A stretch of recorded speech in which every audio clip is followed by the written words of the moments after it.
வரியிலே புகழ்ந்து சொல்வதற்கும் ஒரு மூமினுக்கு உள்ளத்தில் இடம் இல்லை என்று சொன்னால், அப்படிப்பட்ட மூமினை பார்த்து அல்லாஹ் சொல்லுகிறான், அவன் துர்பாக்கியத்திற்கு உரியவன். மீலாத் உண்மையிலே தவறு என்றால் அல்லாஹ் குர்ஆனிலே இப்படி பேசியிருக்கவே கூடாது. மீலாது தவறு இல்லை என்பதை அல்லாஹ் திட்டவட்டமாக குர்ஆனிலே அழுத்தமாக ஆதாரமாக பேசுவான். என்ன பேசுவான்? வகுல்லன் நகுஸ்ஸு அலைக மின் அன்பாஇ ருசுலி மா நுஸப்பித்து பிஹி ஃபுஆதக. நபியை பார்த்து அல்லாஹ் சொல்லுகிறான், நபிமார்களுடைய வரலாறுகளை, நபிமார்களுடைய சரித்திரங்களை நபியே உமக்கு நான் சொல்வது எதனால் தெரியுமா? உமது உள்ளம் விடாத பலம் பெறும், உமது உள்ளம் பலவீனமாகாது. பல நபிமார்களுடைய வரலாறுகளை முஹம்மதிற்கு அல்லாஹ் சொல்வதின் பின்னணி நபியுடைய உள்ளத்தை அல்லாஹ் பலப்படுத்துகிறான். அந்த ஆயத்தினுடைய முடிவில் அல்லாஹ் சொல்லுவான், வதிக்ரா லில் மூமினீன். நபிமார்களுடைய சரித்திரங்களை, நபிமாருடைய வாழ்க்கை வரலாறுகளை ஆண்டுதோறும் அல்லது ஆண்டுக்கு ஒரு முறையாவது அல்லது நபி பிறந்த மாதத்திலாவது இப்படியெல்லாம் நபிமார்கள் வாழ்ந்தார்கள். இந்த நபிமார்களுக்கு முன்னால் முஹம்மது நபியுடைய வாழ்க்கை எந்த நபியாலும் வாழ முடியவில்லை என்று நமது நபியை புகழ்ந்து பேசுவது, குறிப்பாக வதிக்ராலில் மூமினீன், ஈமான் கொண்ட மூமின்களுக்கு அது நல்லுபதேசம் தரும், அது பலன் தரும், அது பிரயோஜனம் தரும். அவர்கள் கண்டிப்பாக அல்லாஹுவால் போற்றப்படுவார்கள், அல்லாஹுவால் புரிந்து கொள்ளப்படுவார்கள் என்று மீலாதை கொண்டாடக்கூடியவர்களை, மீலாது கொண்டாடுவதும் சிறப்பு, மீலாது கொண்டாடுவதன் ஆக உயர்ந்தது என்று அல்லாஹ் இந்த ஆயத்தில் பேசுகிறார். மீலாது தவறு என்று சொல்லியிருந்தால் அல்லாஹ் ஏன் நபிமார்களுடைய வரலாறை நபிக்கு கற்பிக்க வேண்டும்? பாந்தவர்களே, யூசுப் அலைஹிஸ்ஸலாம் 11 நட்சத்திரங்களையும் சூரியனையும் சந்திரனையும் தனக்கு சுஜூது செய்வதை போன்று கனவு கண்டார்கள் அல்லவா? அது ஏன் அல்லாஹ் நிகழ்த்த வேண்டும்?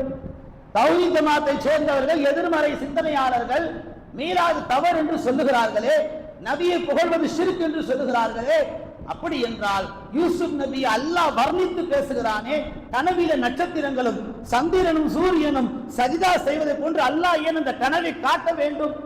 அந்த கனவுக்கான விளக்கங்களை அல்லாஹ்வே சொல்லுவான். நபிகள் நாயகம் சொல்லுவார்கள், பிற்காலத்தில் நபியுடைய சகோதரர்கள், நபியுடைய தாயும் நபியுடைய தந்தையும் பிரிந்த ஒரு காலத்தில், கடைசியாக ஒரு காலத்தில் இவர்கள் எல்லாம் நபி யூசுப் அலைஹிஸ்ஸலாமோடு ஒன்று சேருவார்கள் என்ற இஜ்மாவின் அடிப்படையில், கயாசின் அடிப்படையில், யோகித்த கருத்தின் அடிப்படையில் அல்லாஹ் சூரா யூசுஃபிலே நபி யூசுப் அலைஹிஸ்ஸலாம் அவர்களை வர்ணித்து பேசுவான். அதனால் யூசுப் அலைஹிஸ்ஸலாம் அவர்களுக்கு அல்லாஹ் தஆலா என்ன ஷிர்க்குடைய விஷயத்தில் அல்லாஹ் ஈடுபடுத்தி விட்டானா? ஒரு விஷயத்தை அல்லாஹ் குர்ஆனிலே சொல்லுகிறான் என்று சொன்னால் அதிலே நிறைய அர்த்த திருத்தங்கள், அந்தரங்கமான விஷயங்கள் ஏராளம் இருக்கும். அது ஒன்றுதான் நபியை பார்த்து சூரியன் என்று சொல்வது. நபியே, நீங்கள் சூரியனை விட அழகு என்று சொல்வதினால் அது ஒன்று ஷிர்காயிரார். ஒரு செய்தி தெரியுமா? மன் தரக்க ஸலாத்த முத்தஅம்மிரன் ஃபகத் கஃபர.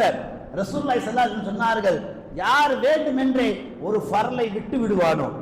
இங்க மௌலிது ஓதுனா தானே நீ ஷிர்க்குன்ற, மௌலிது ஓதுனா தான் அல்லாஹ்வுக்கு இணை வச்சிட்டன்ற.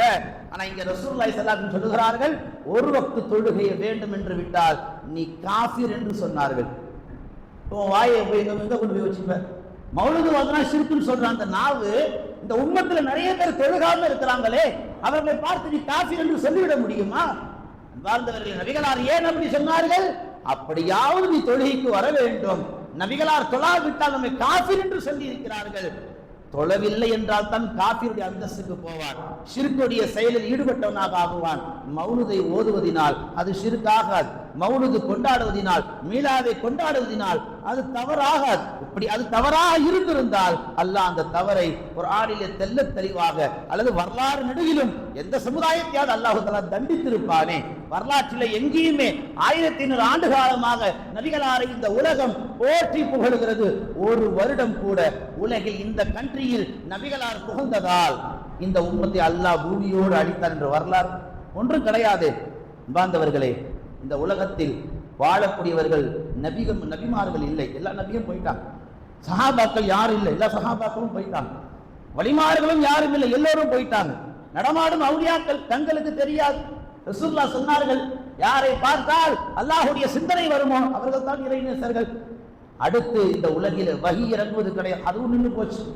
இந்த உலகத்தில் சிறப்புக்குரியவர்கள் யார்? கலிமா சொன்ன மூமின்கள். அடுத்த அந்தஸ்தில் சிறப்புக்குரியவர்கள் யார்? நபிகளாருடைய மீளாதை சிறப்பிக்கக்கூடியவர்கள்